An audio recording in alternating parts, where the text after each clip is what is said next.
Today on Mr. Media, I'll talk to singer Aaron Zimmer, whose new CD is This Time Next Year. Stick around. He's sending you clues through his TV, folks.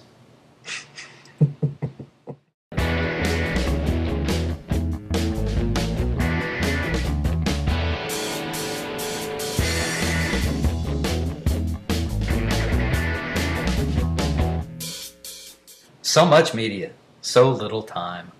Who keeps track of it all? That would be me. This is Bob Andelman, and this is a Mr. Media interview. You know, MrMedia.com, MRmedia.com. Stop by and check it out. There are more than 900 archived celebrity and pop culture interviews for your listening pleasure. The show is brought to you today by Audible. Audible is offering Mr. Media listeners a free audiobook download and a 14-day trial offer to give you a chance to check out their very cool service. I love listening to books on tape. If you've never tried it before, actors or sometimes the authors themselves read to you. It's great for the commute, the beach, or even unwinding before bed. You can choose a free audiobook from Audible's enormous library of rock and roll titles, including Does the Noise in My Head Bother You? By Steven Tyler of Aerosmith, Sex, Drugs, Rock and Roll, and the End of the World, produced by the National Lampoon, and Life by Keith Richards of the Rolling Stones. That is a great book. Now here's an excerpt from Keith Richards' Life. We were driving the 400 miles from Memphis to Dallas, where we had our next gig the following day at the Cotton Bowl. Jim Dickinson, the southern boy who played piano on Wild Horses, had told us that the Texarkana landscape was worth the car ride, and we were planed out. We'd had a scary flight from Washington to Memphis, dropping suddenly many thousands of feet, with much sobbing and screaming. The photographer Annie Leibowitz hitting her head on the roof, and the passengers kissing the tarmac when we landed. I was seen going to the back of the plane and consuming substances with more than usual dedication, as we tossed about the skies, not wanting to waste. So we drove, and Ronnie and I had been particularly stupid. We pulled into this roadhouse called the Fordyce, where we sat down and ordered, and then Ronnie and I went to the John. You know, just start me up. We got high. We didn't fancy the clientele out there or the food, and so we hung in the John, laughing and carrying on. We sat there for 40 minutes, and you don't do that down there. Not then. You can also download The Profiler, written by famed criminal profiler Pat Brown and yours truly, which Pat will read to you personally. To download your free audiobook today, go to audibletrial.com/radio. Again, that's audibletrial.com/radio for your free audiobook. Mr. Media is recorded live before a studio audience of staffers from Bring A Music Store who'd give up their cush jobs to be roadies for Aaron Zimmer in a second in the new media capital of the world, St. Petersburg, Florida. All right, let's play a round of 6 degrees of separation with Aaron Zimmer. Are you ready? Aaron Zimmer's record producer on his new EP This Time Next Year is Christian Kassan. Christian Kassan played with Roger McGuinn, the legendary guitarist of the Byrds. Roger McGuinn once got insulted because when I was rock critic at the Tampa Tribune in 1986, I had the temerity to suggest that instead of guesting with every band that appeared in the Tampa Bay area, maybe it was finally time for him to form his own band again. See, that was kind of easy. All right, so by my count, I'm only 2 degrees separated from Aaron going into this interview. Or maybe it's 3. I'm never really sure if you're supposed to count yourself as a degree or not. I don't really know. Oh, and one more thing. After leaving his native Lincoln, Nebraska, Aaron Zimmer moved to Brooklyn. I was born in Brooklyn. There it is. See, it's like we're virtually related. All right, so before I bring this talented young man on, check out a slice of Conspiracy Theory by Aaron Zimmer.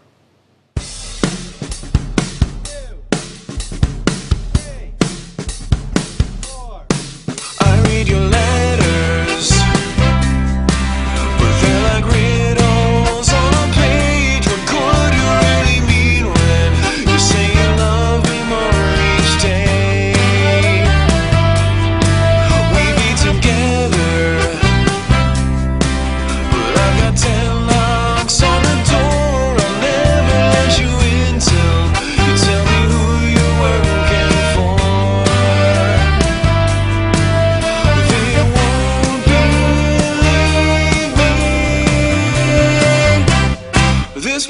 a trick I've realized.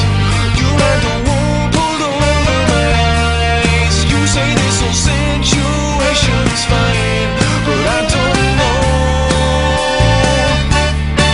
I take a long way.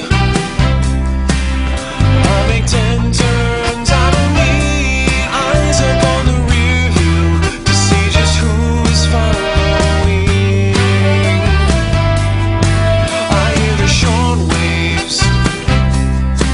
They say you're reading all my mail. You've tapped into my phone line. You're sending clues through the TV. They won't believe me. This must be a trick I've realized. You had the wool pulled over my eyes. You say this whole situation's fine, but I don't know. It had to be a trick that I figured out. Some kind of plan you carry out. As soon as I let my guard down, you make your move.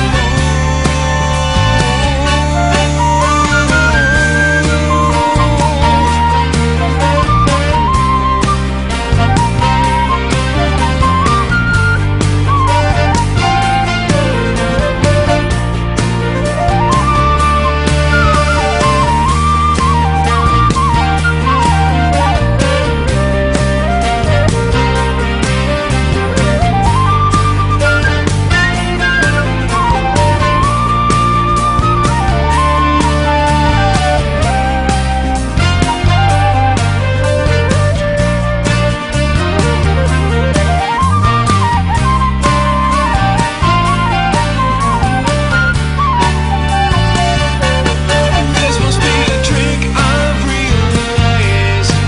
You had the wool pulled over my eyes. You say this whole situation's fine, but I don't know. It had to be a trick that I figured out. Some kind of plan you carry out. As soon as I let my guard down, you make your move. They won't believe.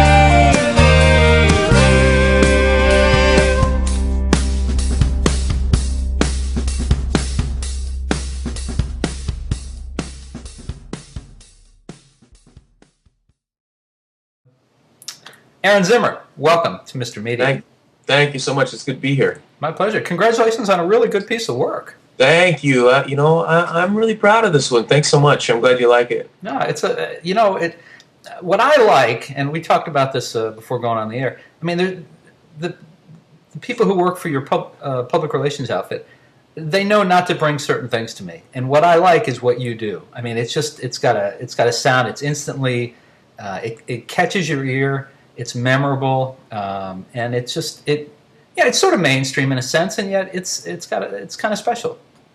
Yeah, that's sort of what our approach was, trying to make things that are memorable. And I consider myself a pop artist, but I kind of take influences from lots and lots and lots of different kinds of music. But really, to me, it's pop. It's pop rock.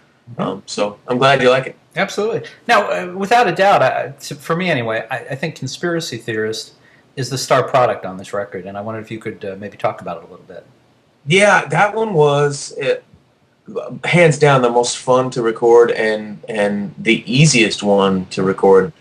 I have probably 10 stories about that record. It was the last one. I was at Christian Studio in kind of a hot spring afternoon, and we had just the smallest amount of time to get going on that tune.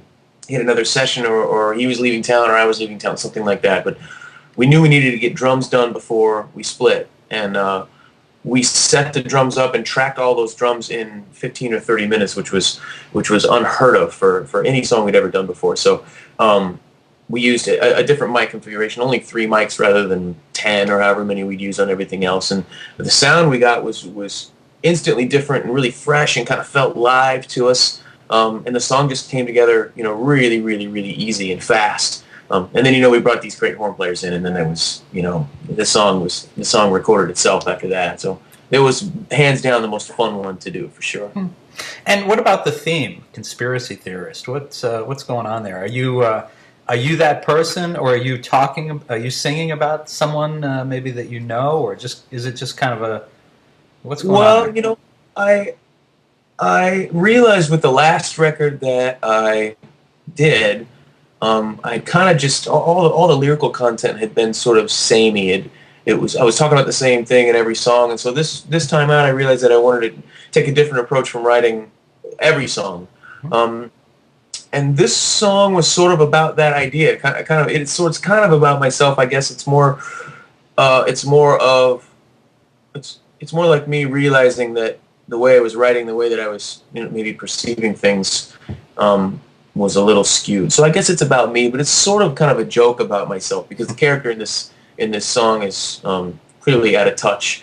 And I guess going back and listening to some of the old stuff that I had done, I realized that maybe I was too. So I guess. I mean, when I think conspiracy theorist, I'm thinking of Jesse Ventura.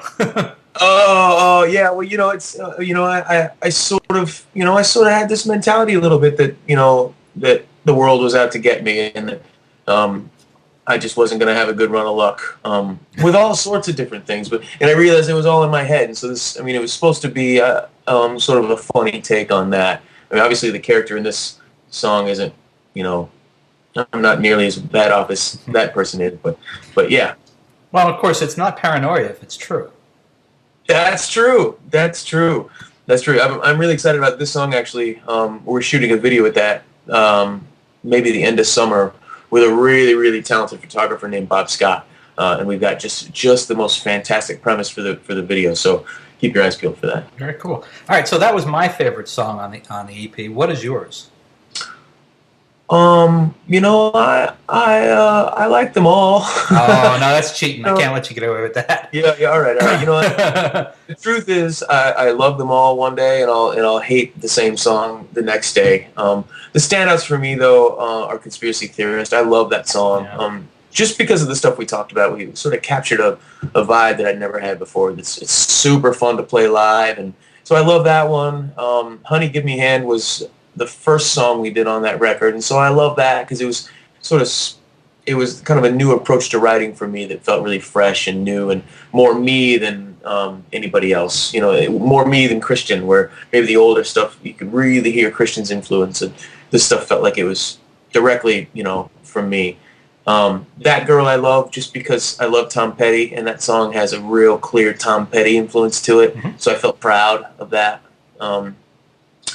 And Broken Record too. I love them all, but I think that I probably love Honey, Give Me a Hand and Conspiracy Theorist the best. Well, tell me, when you say that it was a new writing approach for you, for those of us who don't write music, who don't write songs, what would you do differently that you wouldn't have done previously? What did I do on this new record, you mean? Yeah. I mean, you said, unless I misheard you, you said that it was a different writing approach for you. Yeah.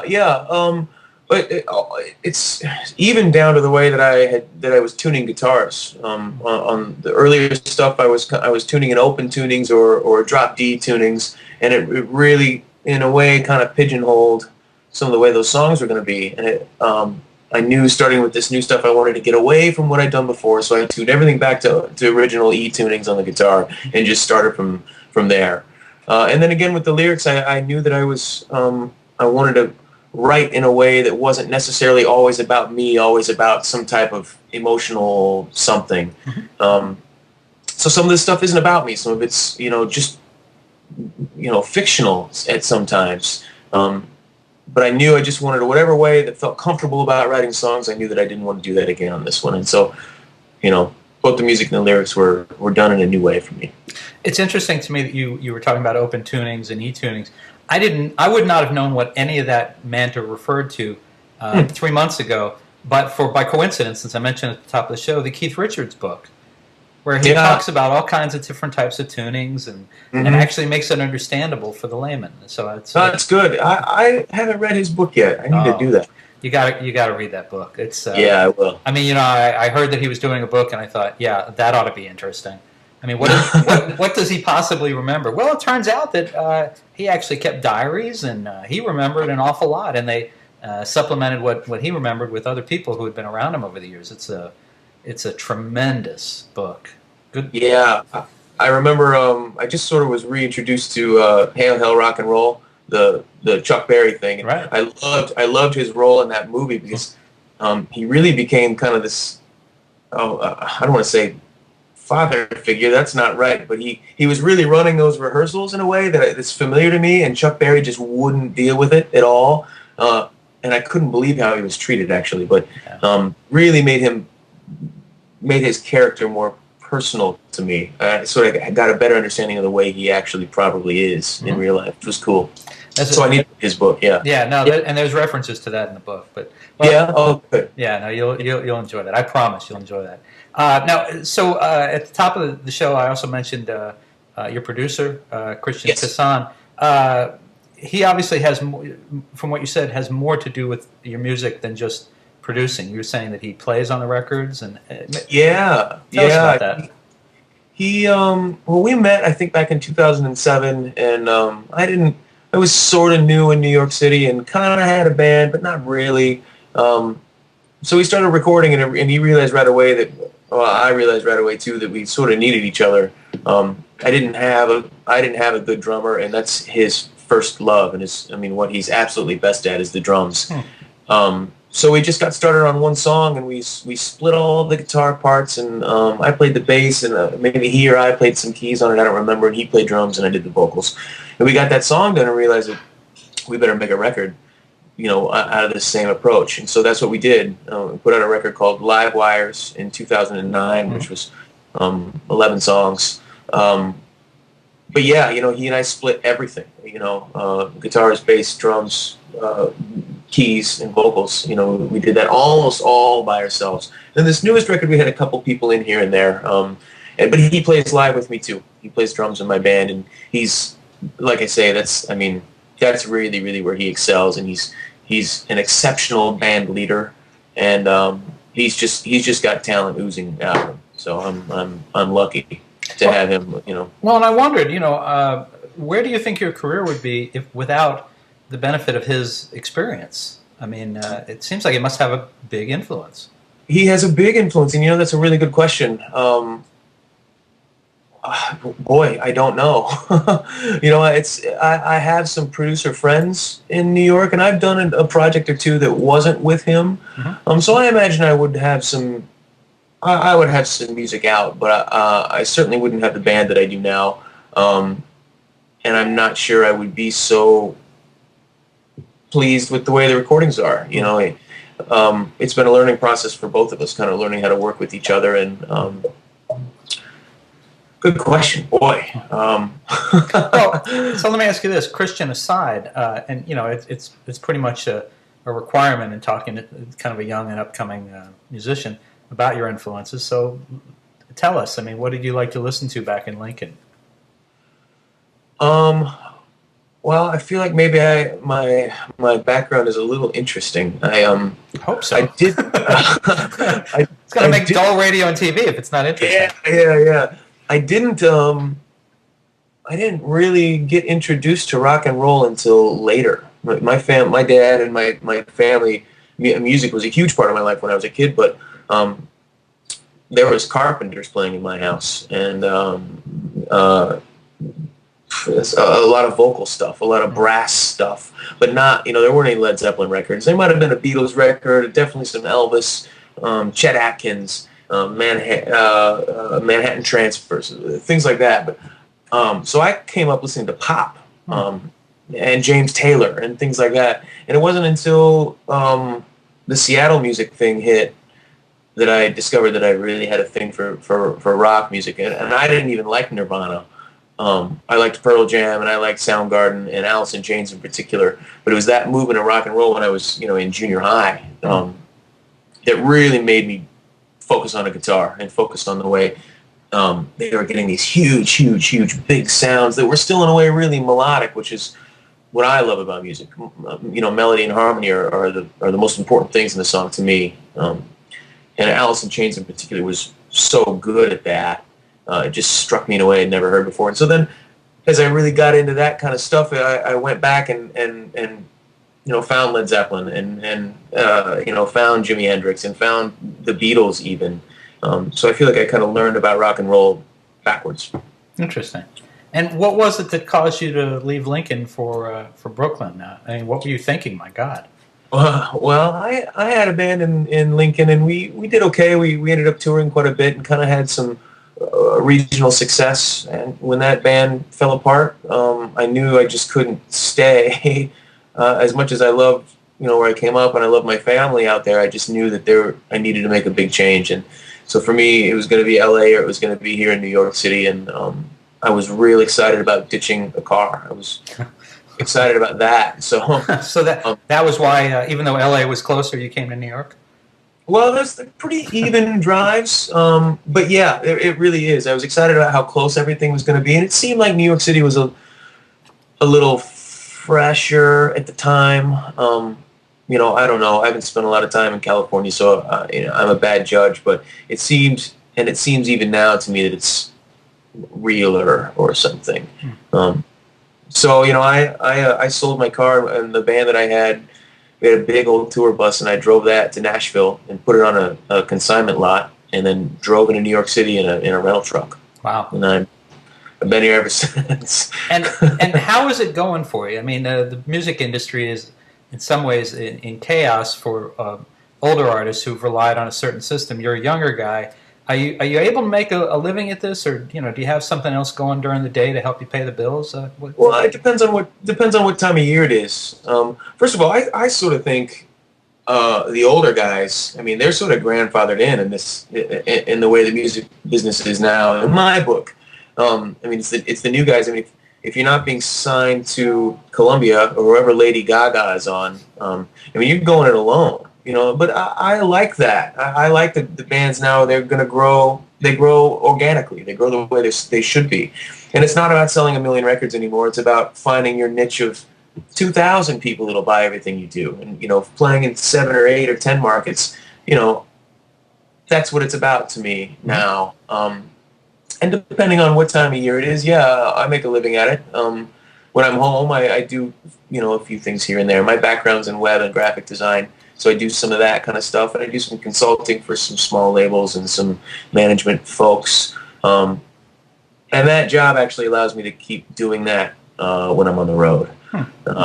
So it depends. Some months I'll sell enough records to pay the rent. Some months I don't. All right. And before we let you go, I got to say, I mean, you have a very unique look, even here casually. I mean, the hat, the long hair, the shirt, the glasses. Now, a couple days worth of beard, I admire that myself.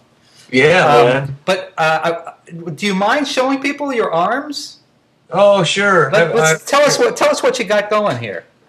Well, I had this favorite tattoo shop in Lincoln, Nebraska, where I came up, and I think I got my first tattoo when I was in high school. I played football in high school, and the last game I turned 18 and got a tattoo, and I've kind of just been at it ever since. What was the first?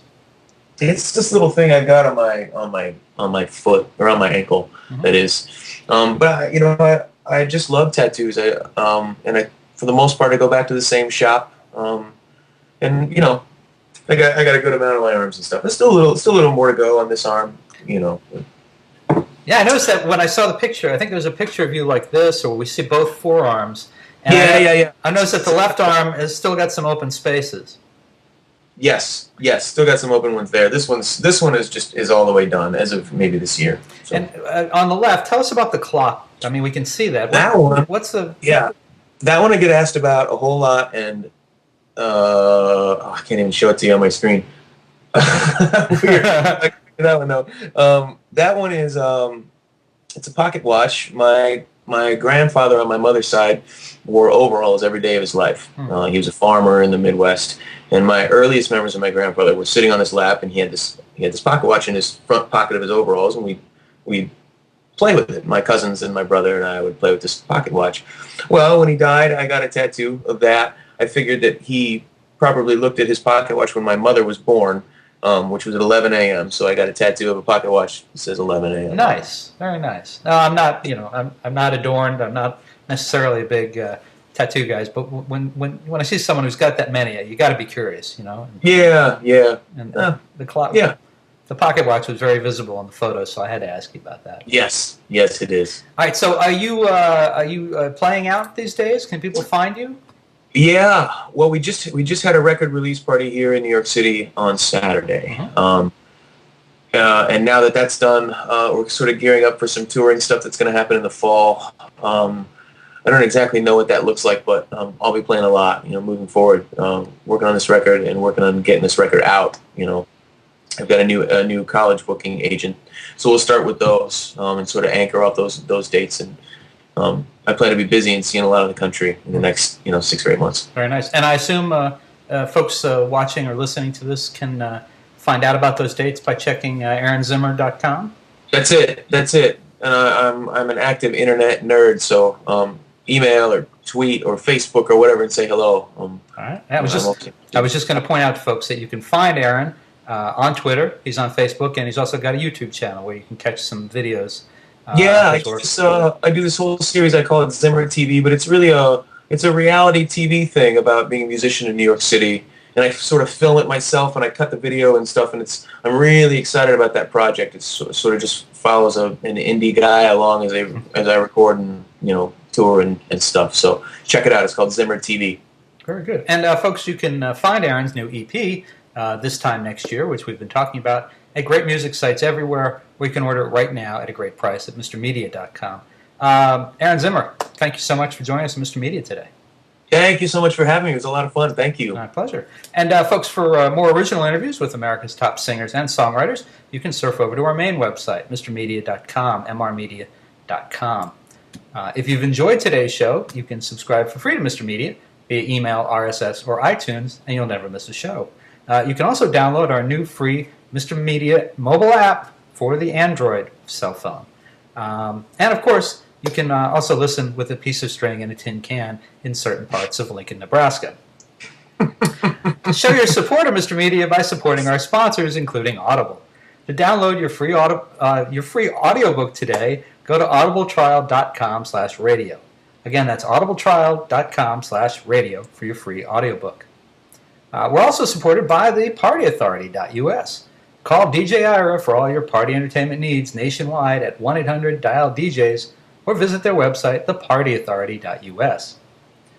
If you've got an idea for a guest, a comment on today's show, or would like to advertise on Mr. Media, you can email me directly at bob@mrmedia.com. You can also leave a message on our 24-hour listener line. That's 1-727-498-4711. And unless you live next door to Mr. Media, there might be a toll charge attached. You can also follow Mr. Media on Facebook, Twitter, or our new YouTube video channel. Thanks so much for joining us. I really appreciate you sharing a piece of your day with Mr. Media. Thanks for watching. Thanks for listening. See you next time, everybody. Bye.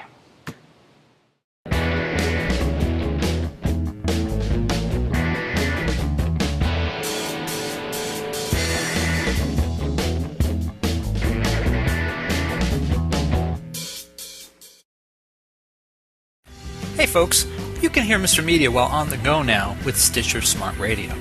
Stitcher is a free news and talk mobile app available for your smartphone, whether you use an iPhone, iPod Touch, Android, BlackBerry Curve, or Palm Pre. And when you download Stitcher to hear Mr. Media today, you have a chance to win some real money. Downloading is quick and easy. Just find Stitcher in your smartphone's app store. Download it, it's free, takes seconds.